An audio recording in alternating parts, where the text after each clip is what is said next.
एक बार की बात है, एक आदमी के जीवन में सिर्फ दुख ही दुख थे। वह जो भी काम करता उस बेचारे का वह काम पूरा ही नहीं होता। घर में आता तो घर में कलेश बना रहता। किसी से कोई मदद मांगता तो कोई उसकी मदद नहीं करता। ऐसा लगता था कि चारों तरफ से उसके ऊपर दुख का पहाड़ टूट पड़ा है। उसे समझ नहीं आ रहा था कि मैं इन दुखों से कैसे पार पाऊं। वह दिन रात यही सोचता रहता था कि अपने दुखों से छुटकारा कैसे पाना है। इसी कारण से वह रात में सो भी नहीं पाता था। उसकी आंखों के नीचे बड़े बड़े काले घेरे बन गए थे, जो इस बात का प्रतीक थे कि वह आदमी कितना दुखी है और कितना चिंतित है। कभी कभी तो उसके मन में आत्महत्या करने के भी ख्याल आते थे, लेकिन अपने परिवार की चिंता करके वह यह कदम नहीं उठा पाता। वह इतना दुखी हो गया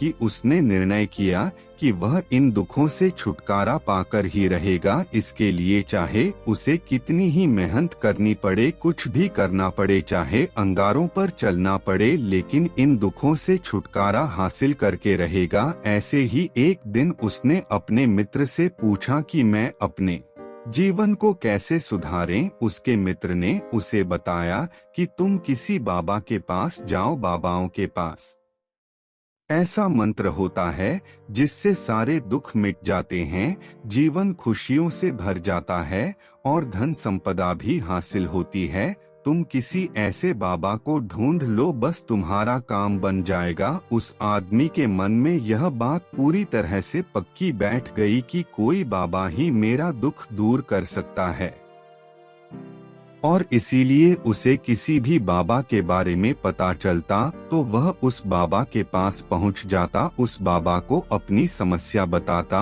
और उससे उसका समाधान पूछता और कहता कि बाबा मैं कुछ भी करने के लिए तैयार हूं, लेकिन मेरी इन समस्याओं से मुझे छुटकारा दिला दीजिए। आप जो कहेंगे मैं वह करूंगा, लेकिन मेरे जीवन को सुधार दीजिए। बाबा उसे कुछ टोने टोटके बताते थे करने के लिए और बदले में दान दक्षिणा ले लेते थे कि यह टोना टोटका करने के बाद तुम्हारे घर में सुख शांति बनी रहेगी। बस इस टोटके को पूरी विधि के साथ करना। वह आदमी घर लौटकर पूरी विधि के साथ टोने टोटके करने लगा, लेकिन बहुत टोने टोटके करने के बाद भी उसके जीवन में कुछ बदलाव नहीं आया। इसके विपरीत उसका जीवन और ज्यादा दुखी हो गया। जो भी बाबा उसे टोना टोटका देता था वह बदले में उससे दान दक्षिणा लेता था। एक बंदर दिखाई दिया और यह देखकर फिर से उसके मन में बंदर का विचार उठ गया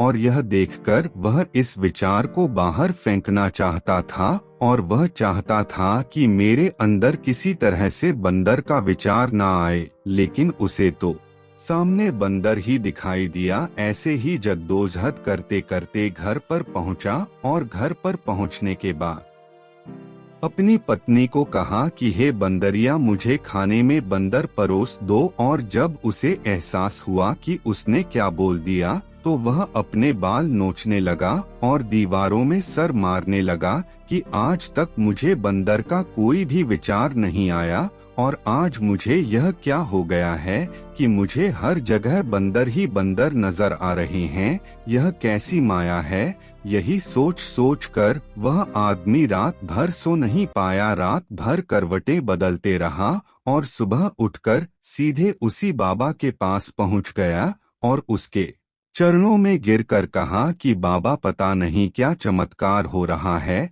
आज तक मुझे बंदर का कोई विचार नहीं आया, लेकिन कल से जब से आपने मुझसे कहा कि बंदर का विचार नहीं आना चाहिए, तब से मुझे हर जगह बंदर ही बंदर नजर आ रहे हैं। उस आदमी ने कहा कि बाबा मुझे तो आपके पीछे पेड़ पर बैठा बंदर केले खाते हुए दिखाई दे रहा है, यह हो क्या रहा है बाबा। यह सुनकर बाबा हंसने लगे। हाँ हाँ हाँ हाँ बच्चा, मन का जाल एक ऐसा जाल है जिसे समझ पाना इतना आसान नहीं है। बंदर तो तुम्हारे रास्ते में पहले भी आते थे। जब तुम मेरे पास आए थे तो इन्हीं पेड़ों पर यह बंदर घूम रहे थे, लेकिन तब तुम्हारे ध्यान में यह बंदर नहीं था। तब तुम्हारे ध्यान में सिर्फ दुख थे। इसके बाद बाबा ने उसे बताया कि बच्चा, हम जिस चीज से भी दूर भागना चाहते हैं वही चीज हमारे मन में बहुत गहरे में प्रविष्ट हो जाती है और हमारे अंतर्मन में समा जाती है। असल में हम जिस चीज से छुटकारा पाना चाहते हैं उससे छुटकारा इसीलिए पाना चाहते हैं कि वह हमारे साथ बहुत गहरे से जुड़ी हुई है, और हम जितना ही उससे छुटकारा पाना चाहते हैं वह उतनी ही गहरी हमारे मन में बैठती चली जाती है और आखिरकार हमारे अंतर्मन में छा जाती है। ऊपर से तो हम चाहते हैं सुखी होना कि मैं सुखी हूँ, हमारे होंठ भी यही बोलते रहते हैं, लेकिन हमारे मन में दुख समाये होते हैं। हमारे विचारों में, हमारे मन में दुख ही दुख दिखाई देते हैं। इसीलिए अपनी जुबान से बार बार यह बोलने से कि मैं सुखी हूँ, हम सुखी नहीं होंगे जब तक यह मंत्र हमारे अंतर्मन में प्रविष्ट नहीं होगा। इस पर उस आदमी ने पूछा कि बाबा, लेकिन यह मंत्र हमारे अंतर्मन में प्रविष्ट कैसे होगा? यह सुनकर बाबा ने कहा कि बच्चा, अपने दुखों से लड़ना बंद कर दो। जब तक तुम अपने दुखों को दूर करने की सोचते रहोगे तब तक वो दुख तुमसे चिपके रहेंगे, तब तक वो दुख तुम्हारे अंतर मन पर अपना राज बनाए बैठे रहेंगे। और जिस दिन तुम उन दुखों के बारे में सोचना ही छोड़ दोगे, उन दुखों से छुटकारा ही नहीं पाना चाहोगे, उसी दिन से तुम्हारे जिंदगी से दुख गायब हो जाएंगे। क्योंकि किसी भी चीज से छुटकारा पाने के लिए हमें उस चीज के बारे में सोचना पड़ता है, और हम जितना ही उस चीज के बारे में सोचते हैं वह उतनी ही गहरी हमारे मन में प्रविष्ट होती चली जाती हैं। हम अधिकतर समय दुखों के बारे में ही सोचते हैं। हम यही सोचते हैं कि हमारे जीवन में दुख है और हमें इससे छुटकारा पाना है। इसी वजह से बार बार सोचने से वो दुख हमारे अंतर्मन में प्रविष्ट हो जाते हैं और हमें एहसास भी नहीं होता। इसीलिए अगर तुम दुखों से छुटकारा पाना चाहते हो तो दुखों से छुटकारा पाने के बारे में सोचना छोड़ दो, तुम्हें दुखों से छुटकारा मिल जाएगा। अक्सर आदमी धूम्रपान छोड़ना चाहता है, शराब छोड़ना चाहता है, सुबह अपने आप से यह वादा करता है कि मैं कोई भी गलत काम नहीं करूंगा, लेकिन शाम को जब लौटता है तो नशे में चूर होकर लौटता है। ऐसा क्यों होता है? जो हम सोच रहे हैं वह पूरा कर ही नहीं पा रहे हैं। असल में हम उस चीज को बहुत ज्यादा तवज्जो दे रहे हैं, उस चीज को बहुत ज्यादा अहमियत दे रहे हैं। जब भी हम उस चीज को छोड़ने के बारे में सोचते हैं तो हम उसकी इम्पोर्टेंस यानी कि विशेषता और ज्यादा बढ़ा देते हैं। हमारा मन उस चीज के बारे में जितना ज्यादा सोचेगा, शराब या धूम्रपान छोड़ने के बारे में जितना ज्यादा सोचेगा, हमारा मन उतना ही उस चीज के पीछे ज्यादा भागेगा। हमें उस चीज से लड़ना नहीं है बल्कि बिना सोचे गुजर जाना है।